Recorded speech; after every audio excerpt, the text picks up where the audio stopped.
Welcome to Importer Insight, where we share real stories about the people involved in the global import community. I'm your host, Amanda Hornay, and today I have with me an infamous name in the fresh produce industry, Paul Manfre, the Red Pepper King. Hey, Paul. Hi, how are you, Amanda? I'm doing great. How are you? Good, thank you. Awesome. Awesome. Well, I know who you are. I've been in the fresh produce industry for 15 years. You're very well known.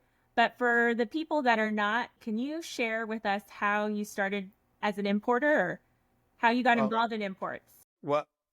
to tell the whole story, I've been in this business of 50 years now. Uh, Wow, that's yeah, awesome. and I started selling produce on a street corner in New York City. That's how it started, literally with a push cart. And even before that, before the push cart, my father my father was looking to for a career change, and he got into the produce business like totally by accident. His friend opened up a store, and he started working. And then they said, you can make a lot of money peddling fruit. You Yeah. know, so he went down to Chinatown in New York City, and they started peddling fruit.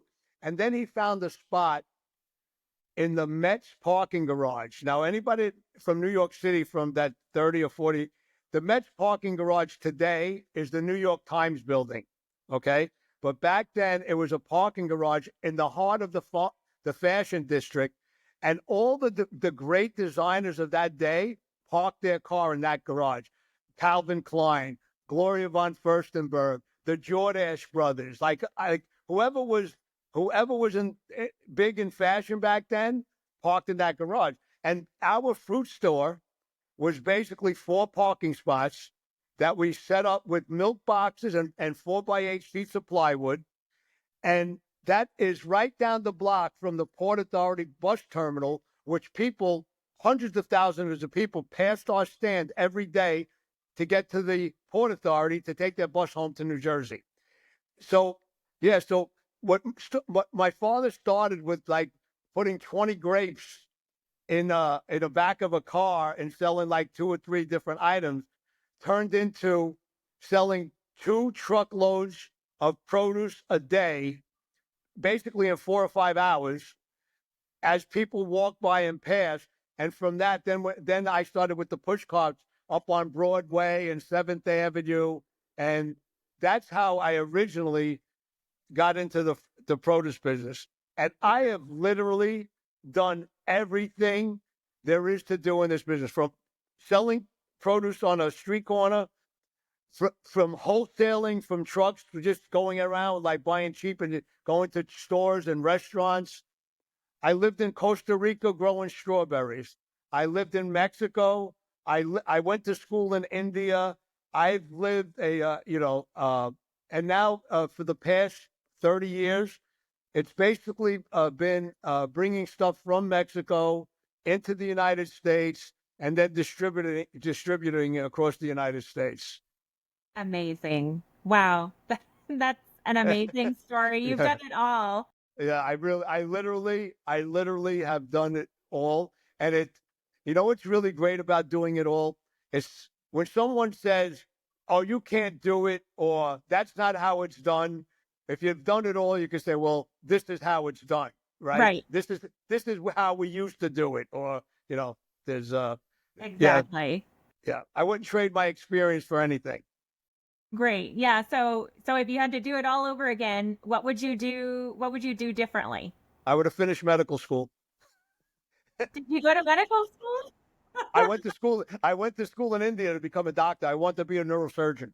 That's exactly Really?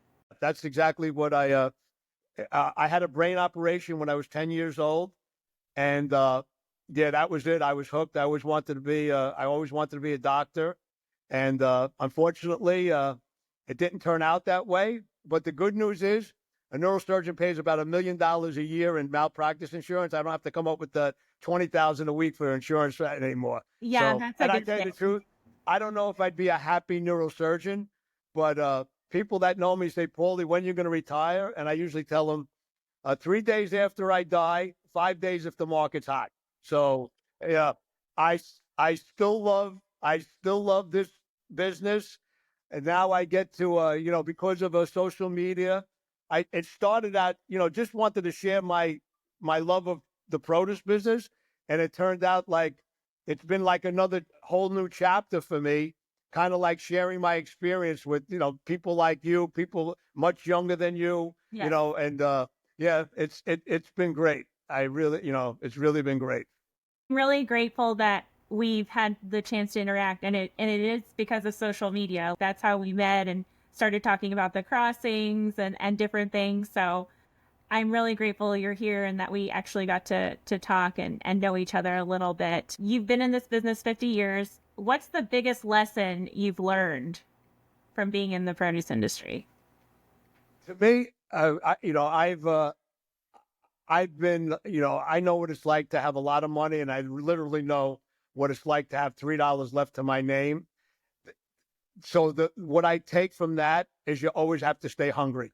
You Yes. just have to always stay hungry in this business. Because I used to say, like when I was a buyer, like a terminal buyer and a retail buyer, through no fault of your own, you lose a customer. Maybe their kids don't want to be in the fruit business anymore, so they close their store, they close their business. That wasn't your fault, but sometimes I remember when I was young, I kind of like, well, I got to a point and I coasted. Well, if you're coasting in this business, you're losing ground. That's just so that's the one thing. I can remember when I took a little hiatus from this industry. I don't know, maybe 25 or 30 years ago. I Um, traded currency, and when I came back in, people said, "Oh, it's not the same." And I always thought like it's not the same, but you just have to be willing to change with it. Or in my case, I've been ahead of it much of the time. So like I always had a knack of seeing things that were so obvious to me. I would say, how could you not see it? Right? Like to me, it was like the train coming down the track and people like, standing on the track. And I'm like, get out of the way. You know what I mean? Like there's signs in this business. So that's been fortunate. I've made a reputation of calling markets weeks and months in advance. And I've been right a lot more than I've been wrong. And so people like, you know, it's a, I always say this. People call me from all over the world, like in my own family. I said, people call me from all over the world to ask my opinion, but in my house, I'm an idiot. You know what I mean? But yeah, I that's never what tried your hometown. I would say. Like keep an open mind. Realize the changes in the industry. Listen, I come from a time before even the fax machine, before cell phones, before beepers, when everything was the contract was writing on a piece of paper. You know what I mean? How much are pineapples, Amanda? 6. All right, give me 500 pineapples at 6. And we had very, very few discrepancies, and that turned into faxing because we used to, I don't know people realize we used to get a USDA inspection and then mail it. So it would get you get an inspection and then you'd mail it to California. You know what I mean? That guy would get it 7 or 8 days later. Yeah, you tell him, I got an inspection, but he'd get the inspection 7 or 8 days later. Then you had thermal paper faxing, right? At Uh-huh. that same time, we had beepers, so people would beep you, right? Then came the cell phone. Then, now you have computers, AI, you have a whole host of things. And, you know, from the technology standpoint, there's I don't know if people know this, but I work with a lot of technology companies trying to make it easier for a novice to have the kind of knowledge that I have by using technology, right? To talk about the crossing and the interrelationship with the crossing and the pricing and the demand. And you know what I mean? Like there's there's a lot of information out there, but anybody that's familiar with computing, they always have the adage, crap in and crap out. So my fear is some of the retail paradigm for big retail. I don't like the way they think. To me, that's crap in, and you're not going to get a good answer. So you're going to just do stupid moves a lot faster than you've done them before. But that's a whole other conversation. Yes. Yeah. Yeah. So, you mentioned AI, and I know you're working with a technology company. I believe it's called Grower Stock. Well, I just I have NDAs with a few different companies, only because I give my ideas freely because Yes. you know they know how to make the app for it, and you know what I mean. But so I've given Tony some great ideas. I've given other companies, I just give them my ideas and say this is would really help buyers. I really like grower stock because they're not an ERP. There's all these ERP came. Just for a side note, none of these ERPs have the magic bullet. You know what I mean? No. Some do something, some do other things. But they all say we're the only ones, and that's a lot of BS.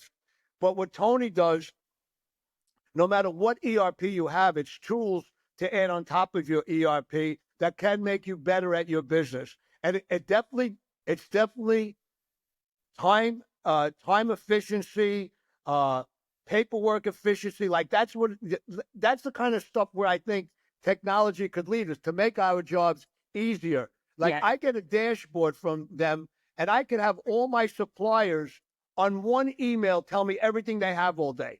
I could, if I want to, if I have like let's say 15 different suppliers for eggplant, and I want to do an ad on eggplant, I could say, I want 5 loads of eggplant this time period. What do you have? And that email goes to all my eggplant suppliers. So Nice. those, Yeah. those kind of tools make it very, very easy for even a novice to look like a professional. That's why, I give kudos to Grower Stock because they have great tools. And if someone else had, I talk to people at Pepper all the time, right? They have great tools for the restaurant industry. So Uh-huh. it's like, again, I'm not promoting anyone. I have no financial interest in any of these companies. But maybe that will change. I really don't know. But at this time I have nothing. I just think there's a lot of good technology out there. And Yeah. there's a lot of technology out there that people like, excuse me, they're blowing sunshine in the air. You know what I mean? And it really, it's just a story. You know what I mean? And it's not there's no basis in reality. I would agree with you on that. I actually met with Tony um less than a year ago, I think, and we talked about his platform. Yeah, they're adding stuff all the time. Yeah, Like I'd love to they're see really the adding. new things he's added. So I'll touch base with him at a later point. But um, so let's see. I'm trying to look at technology is changing. The industry is changing so much. In 2026, we're going to have a lot of stricter regulations with the Food Safety Modernization Act. Like, how do you feel about that? Do you think it's beneficial? How are you preparing for it? You know, I really believe like you know. I'm going to probably make a lot of enemies by saying this. There's just things I believe in my core. I'll give you a perfect example. People in our industry talk about climate change. All right. I'm 68 years old. I can remember when Time magazine was going to say we're having a heat wave. So that was the thing. It was not we're going to have like, you know, we're having global frozen instead of global warming. So I've seen a lot of these things. I've seen people say that, the world is going to end, 20 years from now. Well, it's 40 years later and we're still in the same spot. So I rather deal in reality. And the reality is we have some serious problems in this country. Again, it's about telling a story what consumers or people want to hear, but it's really not absolutely the truth. Perfect example, organic produce. People would be surprised what you're allowed to have organic produce in this country compared to other countries. Organic produce in this country is not organic.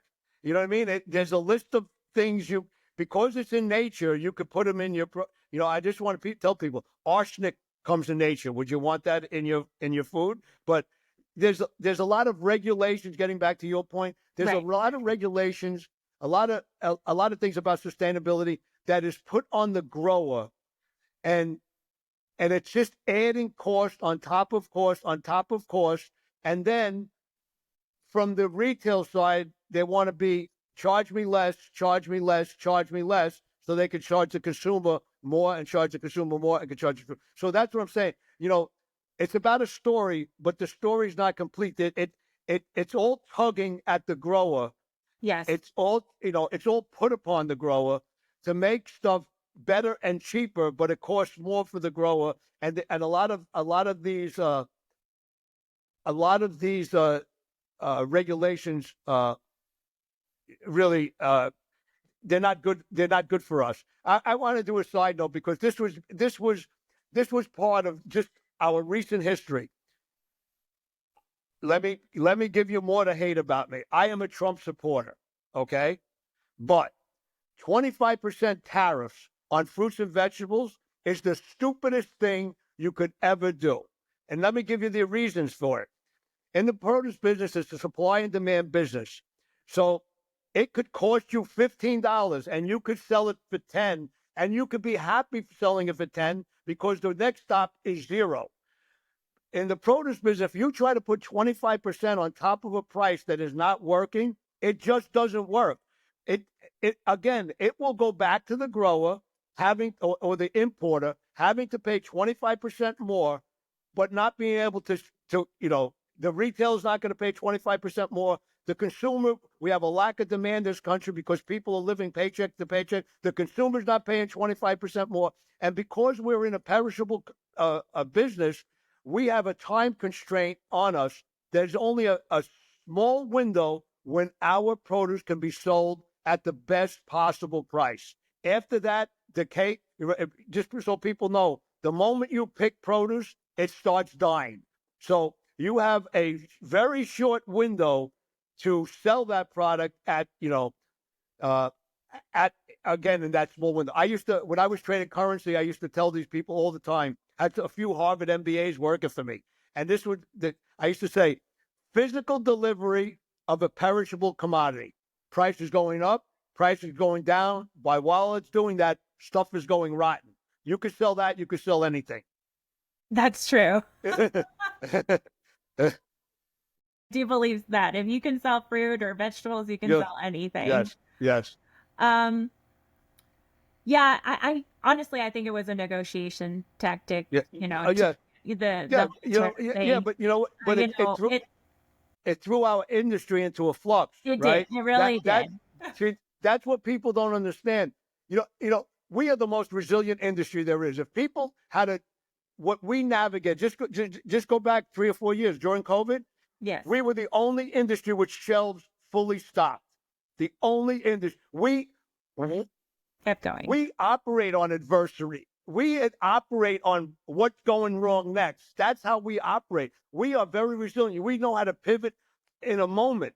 So, but when you throw that kind of stuff like, is it going to be 25%? Is it not going to be 25%? Is it going to be 25% for 2 days? And then what happens 3 days later when they take it off? So if you tell us the game rules, believe me, we'll play by the rules and we'll make everything fit. But if you throw that kind of monkey wrench into it that nobody could know the outcome, that's when it makes it difficult. And again, perishable commodity. We don't have too much time to sell our product. Very true. Very true. They seem to be, I know customs brokers are reaching out and trying to get everybody ready just in case. And has that been your case, or? Yeah, because we're now 3 weeks away from it happening again. It's very simple to take. Just make fresh produce an exclusion. Why would you, if you campaigned on you want to bring food costs down, why would you add 25% to food costs?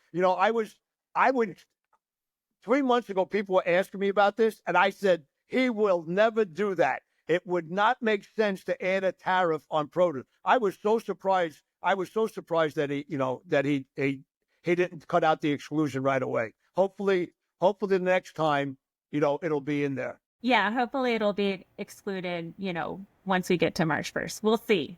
Yeah. Yes. Yeah. That's really brought to light, imports in general. And I've been working on this for, over a year. And it was just like, man, I need to get started right away because this is so important. People don't realize how much we rely on imports Yes. and how vital the information that we use day to day is. Um, Other than, the systems that you use, what other systems do you use to kind of gauge supply and demand? Well, the most important to me, which is it really has me it's a little worrisome this year, is the crossings. Yeah. Usually, I know on specific items, what's going to be a good market and what's going to be a bad market.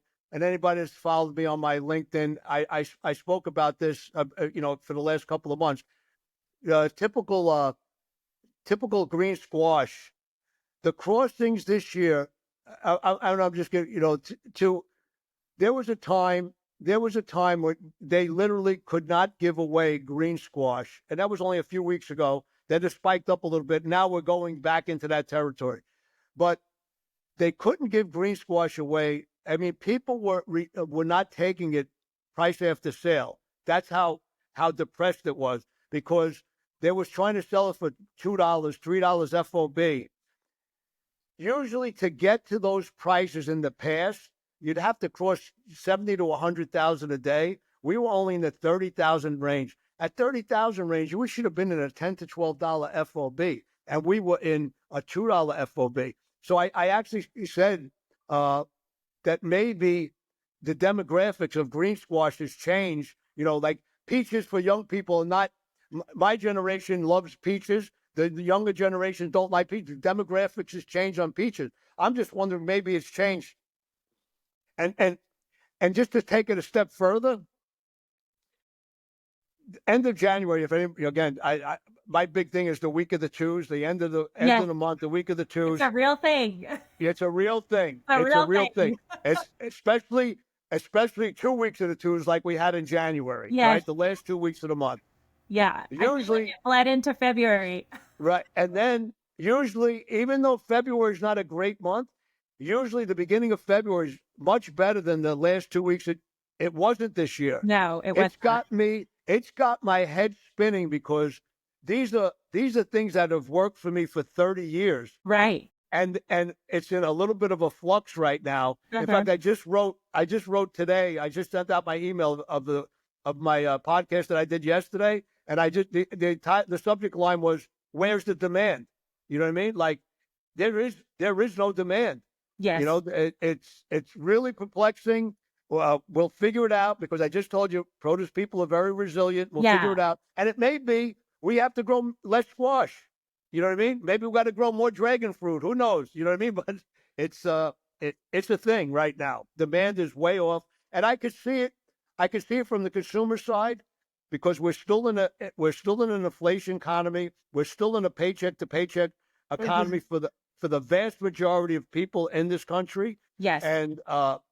And I wrote an article several years ago called "Produce as a Luxury Item," and it's because you got to pay your mortgage, you got to pay your electric bill, you got to put gas in your car. Usually, the things you cut back on is your food bill. Right. And it becomes dollars per calorie or calories per dollar, right? And Right. Again, you're not just competing with the other produce store. You might be competing. The broccoli may be competing with the macaroni and cheese. The broccoli may be $2.99, and maybe the macaroni and cheese is 79 cents for a box. You know what I mean? Like, Exactly. All that feel good processed stuff is a lot cheaper than the fresh produce is normally. So, which is unfortunate. Do you think oversupply is an issue in some commodities? Oh, you're gonna get me more haters now. I think the problem. I really believe the problem is large retail. Large retail is the conduit to most of the people for our industry, right? And a perfect example. When squash was $2 FOB, I actually did a podcast, and I said, let me know how much they're selling squash for in your area. A guy came back to me from California. It was $2.99 a pound. It was $2 FOB for 25 pounds of squash. So basically $5, $6 delivered to California. You want to double it, 12, and it brings back $75 at $2.99 a pound. So I get it. Like there were the way we did it back when I was selling produce on a street corner. We sold what was cheap and available, and it wasn't just me. It was 100 guys like me. So if something got cheap, 100 guys helped move that through the system. So it only stayed cheap for, let's say, a week. And then it was the next item and the next item, right? Today, when you don't have that follow through, something goes to $3 or $4 FOB, and retail chains want to be $1.99 a pound and bring back 600 and 800%. You're not bringing it through the system. You're not giving the consumers a bargain. So the stuff just languishes, and we get stuck in markets 3 and 4 weeks where they just can't move. And I really believe, that's why I'm a big fan of independence. Like a lot of my customers are either very large retail operations or chains with 15 to 25 stores. They get it. They are hooked up to their community. They know how to move stuff throughout. And, they're the ones. I have a friend that only used to open up stores if he was around a big chain store, because he would kick their butt 99% of the time, So, yeah, I think that's the biggest problem, is that we need retail to move our glut. Right. The short markets take care of themselves. When it's your time to make 60 and 70%, but you can have 4 or 5 items every week to give to consumers, and I could argue all day long, it's going to increase your bottom line because you're going to sell 5 times the amount you would have sold. I understand maybe now it's only at 30 or 40%, but you're going to sell 5 times the amount. It's going to add to your bottom line. Yeah, I think we're at a point where we could probably react a lot quicker to things. And yes, especially now. Now, they used to say, "Oh, I got ads 3 weeks out." Who reads the newspaper anymore? You should, you know what I mean? Like if you don't know how to dollar cost, let's go. if you don't know how to dollar cost average your inventory, you had stuff in the cooler. You have 100 of them. They cost 10. Now you can just buy 100 more. They cost 5. Well, now you can sell those for $7.50. You know what I mean? But most retailers today, they will sell until that last box is sold. They will not adjust their retail. There's so many stupid things that they do. I was, again, crap in, crap out.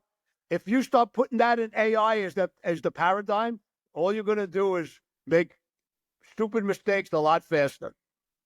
True. Very, very true. We got to start reacting a little quicker and help move that glut along. Yes. You're totally right. So your focus is bell peppers. Yeah, well, yeah. Like I do mostly the Mexican dry vegetables. Eggplants, cucumbers, right. all the hard squashes, the summer squashes. All the the chilies. But the main, I would say my biggest items are probably peppers of all kinds. All colors, kabocha squash, cucumbers and eggplants. Those are like my big items. Those are your big items. Okay. Yes. What changes have you seen there across your career? I'm gonna give you a big secret. I'm gonna give all the Mexican growers a big secret right now. Whatever is cheap this year, that's what you got to grow next year. Okay, because what Mexican growers do, like I'm going to give you an example. Roma tomatoes, I guess the average over the cost of the deal last year was about $18, which is extremely high. Red peppers, I think we were 16 to 20 and higher FOB on a 15-pound all year.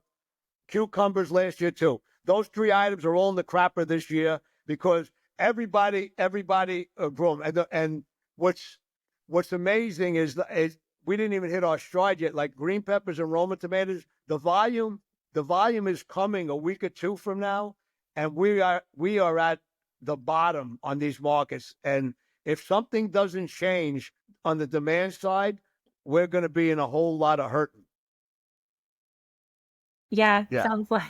Yeah.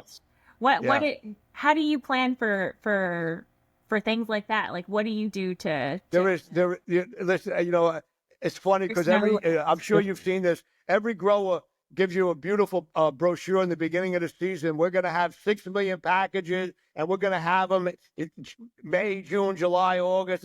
And I tell them every year, why are you wasting your money on this? It all comes down to, if you believe in God, what is he going to throw at you this year? Is it going to freeze you? Is it going to heat you? Is it going to rain on you? Is it going to snow on you? What is he going to do? And there's really no planning. You could have a plan, but you have to be ready to, go to plan B, C, D, E, F, Y, G. You know what I mean? Like, it's way down the road. Like, Yes. Yeah, we had red pepper markets. I've been selling red peppers for 35 years. We had red pepper markets last year that I've never, ever seen another red pepper market, and I probably have to live another 35 years to see it again. Like, what was the price on red peppers? I don't. Oh, it was. You just had a perfect storm. The 11 pounds, they got hit with a virus. There was rains and heavy rains going back to a year and a half ago in Coachella that went into, there were virus problems. It was just scenario after scenario after scenario of bad things. And, in our business, what's usually bad for somebody is usually really good for somebody else. Unfortunately, and also in our business, because we grow it so well, somebody has to do bad for the rest of us to do good. Because we are, because of contracts, you always want to have that supply for your contracts.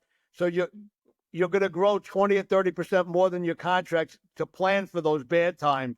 But if it's a good season with the perfect weather, well, what? You could have 40% more than you planned on, and that's when it comes in, to getting retail getting on the program to try to move that through the system. So for everyone listening, in 2 weeks from now, they need to be buying more cucumbers. Am I right? Yeah.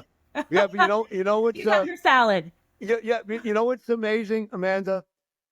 It's happened so many times when you think something really bad happened, it's going to be really good, and it turns out to be the other way. And it turns out when you think something, oh my God, this market's going to go cheap, something happens and flips the script. So again, like you asked, what do you plan for? I never plan for. I just try to be a week ahead of everyone else. You know what I mean? Like I usually have a reputation like, I'm the first one down and the first one up. I'm the first one down because I want all the business. When I see that cloud coming, I want all the business. So I'm the first one down. It looks like I'm cheap, but in the end, I wasn't. And then the first one up because, I see that a short supply is coming, so I want to be ahead of that too.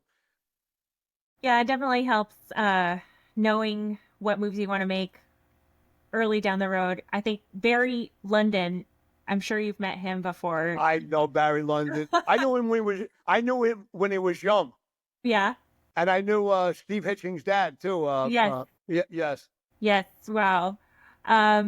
Well, he taught me about the 10-day rolling average and, Right. and all that stuff. He taught me how to cut a line properly. I mean, just so many things, but how important volume plays in what we do every day, because that was the first thing we did when we walked into London was like, look at what came in and how to, it taught you how to buy, what you needed to do that day. It makes so much of a difference, and hopefully the crossings will be more up to date or more, of a real time numbers people, soon. Yeah. They don't realize that the USD. I tried to. That was I actually approached the USDA with grower stock, and actually told them this would be a great tool for you to do the crossings, because the crossings could be a 30-day lag. I don't know. I'm sure you're familiar with that. Yeah, I mean, from what I know, it's like 10 to 15 days. Yeah, sure. Which is absolutely no good for us. Right. You know what I mean? Like exactly. That train is out. That train left the station. But if they had up-to-date crossings, you could use all the technology to help build models, build pricing models. There's a lot. There's also tools. There's a lot of AI tools now that that could test soil temperatures, relative humidity, and they could actually be a predictor of the crop size and when you're going to harvest, which could be a great help because sometimes growers are off by so much. You know what I mean? Like you Yeah. got volume. Oh, I got to have a lot of volume. Then you're selling. All of a sudden, they have no volume. Or no, I'm going to be light this week, and all of a sudden, 15 loads show up. Seen advertisements for that. Is that agrometrics? Is that correct? Or Again, because I have NDAs with a few people,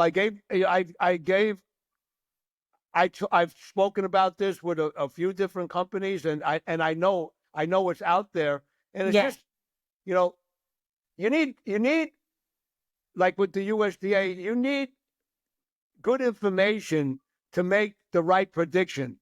Crossing 15 days later is not going to be a predictor of anything. You know what I mean? Like all you could do is confirm maybe what you thought 15 days ago, and you say, oh yeah, it did happen, but without timely information, it's really useless information. correct. And I'm glad it's sad, but it's true. I'm glad to know it not only affected, me as like a line importer, but it affected you. Yeah. Yes. Commodities because Yeah. it changed. I think they changed. It was 732 commodities that they changed the crossing reporting on, and hopefully that'll be changed very soon. I know, TIPA has been working on it really hard, for the last since 2020. We've been talking about this, and it really should. With the new administration, we'll get some changes in place soon. If it was a private company that was getting paid for the information, it would have been fixed last week. Right. You know what I mean? But it's the government, and that's, it's unfortunate that everything is a slow-moving battleship. Yes, very true. Yeah. I guess, another question I had for you is, you've been doing this 50 years. If you had to give advice to someone who's new, just starting out, what would be that one thing that you'd tell them? Start in retail. Now you got to say why. Why? Okay. When you start in retail, you will be proficient in assessing the value of a package. Retail. I've used this example before. Like, you want to teach somebody the produce business, right? Because at Top Cats we're always looking for help. But okay, we're going to take in somebody that new that doesn't know anything about the produce business. Yeah. Okay, how many boxes are on a skid of red peppers? Now you want to go down the list? We could go with 11 pounders, 90, 100, 110, 120, 15 pounders, 70, 77, 80. 25, and I just talk about one item boxes, and I didn't even talk about the sleeves and the stoplights, and that's just one thing. So getting back to retail, when you're in the store, you see all these things day in and day out. You know how many's on a skid, but more importantly, you know the value of a package. You know how to look. Wholesalers, they'll open up the box. Oh, look, a retailer has to sell everything in that box. So like this guy, he cheats a little. The top is all beautiful peppers, but in the bottom he puts all the twisted ones and everything. You know what I mean? Like you will know a package, and you will know what it's worth, and then you will know what it could be sold for at retail and wholesale. So I think retail is a perfect starting point. And I just believe makes a lot of sense. I just believe the more experience you have, if you're going to be a farmer, you know what I mean? Of course, you start on the farm, right? But I just think starting at the bottom, I've seen it in our own companies. People that know Stephanie Katzman, I think Stephanie Katzman is going to, change the produce industry. Stephanie Katzman started when I was selling berries at Katzman. She worked the floor like a porter. You know what I mean?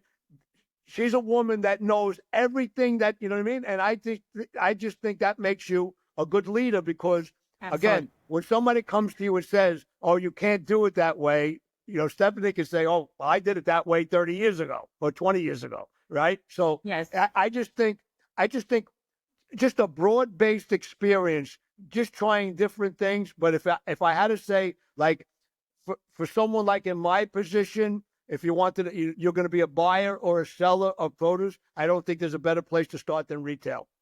I agree. Yeah, that makes a lot of sense as to why you do that, why you'd say that. And I think those experiences, like I've ran limes before, I've ran bell peppers before, Yeah. being out there packing and stuff. You learn so much just by doing it yourself, and so many people don't do that. But if they get into the packing house and do it with everyone, I mean, you can learn so much and learn to appreciate how much work is put into our food to get it from one place to another. I mean, Yeah. it's just That's what mind-boggling. that's what I try to accomplish with some of my podcasts. I want people to understand, like, really what it takes to get that pepper to your table. Like, you know what I mean? Like, you just have no clue, Yeah. the people involved, how long it takes, how you take a seed and turn it into 90 days, 120 days later, turn it into a pepper, and, all the difficulties you could have along the way. And, and more importantly, why it's always the cheapest when it's the most beautiful and most expensive when it's the ugliest. You know what I Yeah. mean? Like, that is the antithesis of every other industry, Yes. and why nobody wants them when they're the most beautiful and everybody wants them when they're most ugly. That's Yeah. gosh, I wish it was the other way around. Yes. I'll be Yeah. making a lot more money. Yes. But so you live in Mission, Texas, is that correct? Yes. Do you know Yes. I grew up there? Yes. I grew up there. My family's from there. I just think it's so funny. You're moving from New York, and of all the places you moved to Mission, Texas, do you like it? I tell my wife, bury me in the backyard. I'm not moving no more. I made, but we have a house in Columbia. That's where I met my wife. Nice. I'm thinking about trying to grow peppers there also. Okay. And then, maybe like do six. People don't realize Columbia in the summertime is cooler than where we live in Mission, Texas in the summertime. Columbia is is in the 90s, and here we could get to 110, 115. So I wouldn't mind living in Columbia for 6 months out of the year and miss those 6 months in Texas. Don't blame you. I went home back in May, or I live in Missouri in the Ozarks, and I went back home in May, and it was 108, and I was, now being accustomed to the Missouri weather, it's like I couldn't handle it. It was just too hot. Yeah. So I don't blame you wanting to go to Columbia those 6 months of the year. Yeah. And it seems like Columbia is really developing. I know, like, they recently opened up Columbia for mangoes. It's very new. Limes are coming from there now. It's getting to be a bigger, player in the game. What do you see? What other opportunities do you see out of Columbia? Well, I tell you the truth, the reason I originally went to Colombia was for mangoes, because Okay. I heard that they were sending it through Mexico, and Mexico was packing them. Again, this is like 14 years ago. Okay. And so when I went to Colombia, that was my thing. Like, let me see about these mangoes, and I tasted the avocado, and I was like, oh my God! And this is like they weren't allowed in this country back then. I said, Right. this is the play to make. It's not the mangoes, it's the avocado. And I was in the beginning, I was instrumental in trying to get them. But then in fact, the first 3 containers I sent here from Colombia, I sent the guy money. He actually, I don't know how he did it, or he has to be working with someone. He actually falsified the shipping documents, and I got robbed. My goodness. And you want to hear the worst part? I got robbed $22,000. Had he sent, because the deal was like, the better the market was, the more I was going to give the growers. Had he sent the avocados, that was the first time the avocado market hit $100. Had he sent them, he would have made a lot more than $22,000. A lot more. Sure. But, sometimes, a thief is a thief, so, they don't think about working. Unfortunately, they get weeded out quickly. Yeah. Well, this guy, it's amazing. I posted his pictures so many times, and he robbed people in Holland, Japan, all over Europe. He's at it now in blueberries because somebody called me like maybe 2 or 3 months ago, and he told me the company. I said, that's the guy. And I sent him the picture. I will tell you a funny story. For 3 years, I wanted to track him down because every time he robbed somebody, he would go on vacation. He was in France and Cancun and everything. So when we finally tracked him down, I sent a picture of his address to all the people he robbed. And he's still robbing people now with blueberries. So anybody out there with Columbia, if a guy hustles you Columbia blueberries and it sounds too good to be true, you better call me, and I'll let you know if it's the same guy. Yeah, let's keep that guy out of business. Yeah, for sure. Yeah. Anybody ask Paul Manfre about that, please? I guess so. One last thing. What message do you want to leave? I don't think you're going to retire anytime soon. I'm not retiring. No, I hope not. I did 3 days after I die, 5 days if the market's hot. That's it. But if you They'll be like, Paulie's dead. Yeah, but he's got 6 loads coming to me, so I better. I want to plan my phone. I want to make after I die, I want to make phone calls to everybody. Like, what do you need today? You know what I mean? Like, that's good. That's on my bucket list. Okay, my message, and it's been my message for several years now. We all have to work on consumption because the consumption part of the equation is for all of us. A rising tide raises all boats. That has got to be our, and again, people think I only pick on retailers, but they should go back in history. I used to think the name of my report used to be the Alpha Omega Report. I wrote that. I started writing that about 35 years ago. And back then I used to go a lot against the growers because I knew when the market was fake and they were just holding stuff back in Mexico. So I used to go at them all the time. I go out to retailers right now because they're the consumption part of the equation. And I'm not saying that they have to give away the store, but when we have gluts, they need to react to those gluts because it's for the good of the whole industry.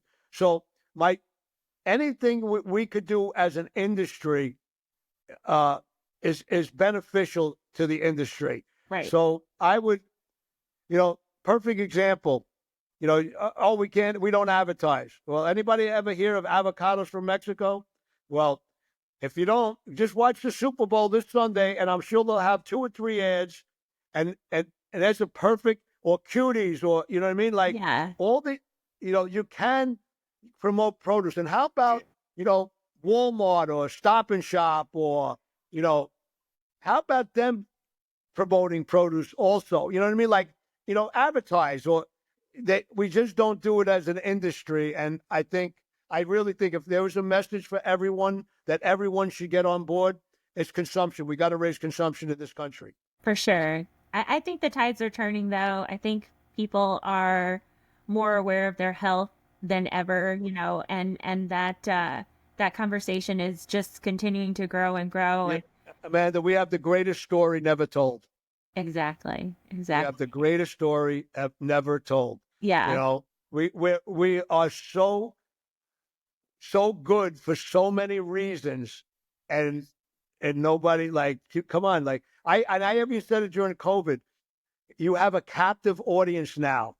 You have to capitalize on it. But they just thought they were going to make, like, you remember how the prices stayed, even though the stuff was ridiculously cheap, retail stayed high because they just thought, oh, this is going to be like this forever. You know what I mean? That could have been their move. That could have been their move to keep that flow going, like to keep people buying fresh produce, it became affordable. But they missed that opportunity. Hopefully they won't miss the next one. Hopefully not. Well, yes. I really appreciate your time today, Paul. It's been so much fun.